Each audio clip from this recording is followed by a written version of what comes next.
একা একাই বেরিয়ে পড়েছিলাম। সকাল সকাল উঠেছিলাম, ভাবলাম দেখি একা একা জায়গাটাকে একটু এক্সপ্লোর করে।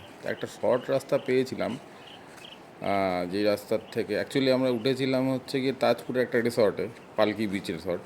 তো সেখান থেকে বললাম কেউ যদি পার্টনার হয়, তো হলো না, তা আমি একাই বেরিয়ে পড়লাম।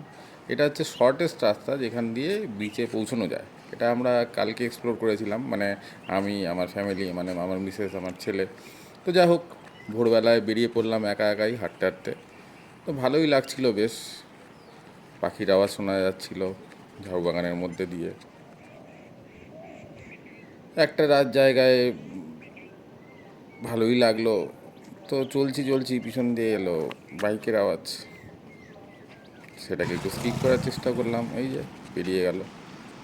তা হাঁটতে হাঁটতে পৌঁছে গেলাম বিচে। সামনে একটা কুকুর দেখতে পাচ্ছিলাম।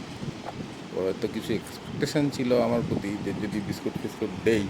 তো উঠে বসেছে, দেখুন উঠে বসলো। কিন্তু কিছু দিতে পারলাম না, যেহেতু আমার হাত খালি। হাঁটতে হাঁটতে আগিয়ে চললাম বালি ভেদ করে। ভালোই লাগছিল, সকালের ফুরফুরে হাওয়া, সমুদ্র। অ্যাকচুয়ালি জায়গাটা মোহনার কাছে। তো যাই হোক, সূর্য দেখার চেষ্টা করলাম, কিন্তু সূর্যের আলো ছিল, কিন্তু সূর্য আর দেখা গেল না। অনেকটাই উপরে উঠে গেছে, আমি আর কষ্ট করে তাকালাম না। তা ভালো, ভালো, ভালো, মানে এই ভালোর পরিভাষা হয় না কোনো। তো এক দুটো ফটোও তুললাম, একটা সেলফি তুললাম, একটা নেচারের ফটো তুললাম। এবার ফেরার পালা, আবার ফিরে চলছি। আবার সেই আওয়াজ, পাখির আওয়াজ, পোকামাকড়ের আওয়াজ।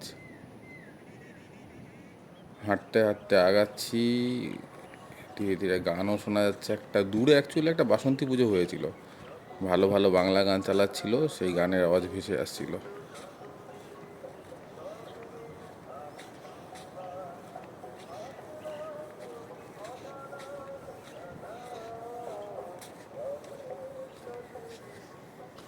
বালি, শুধু বালি, ঝাউ বাগান আর বালি। এই রাস্তা দিয়ে একটা রিসর্ট পেলাম, রিসর্টের পাশে বোগনভিলা গাছের ফুলগুলো একদম বাইরে ঝুঁকেছিল। ভালোই লাগছিল দেখতে, একটু দাঁড়িয়ে দেখলাম, মন ভরছিল না। এটা কমন কালার, কিন্তু তাও যখন গাছ ভরে থাকে দেখতে খুবই ভালো লাগে। আবারও দাঁড়িয়ে গেলাম, এই দিক দিয়ে দেখছি। এই পালকি বিচের সাথে রাস্তা, এই শেষ হলো আর কি আমার হাঁটা।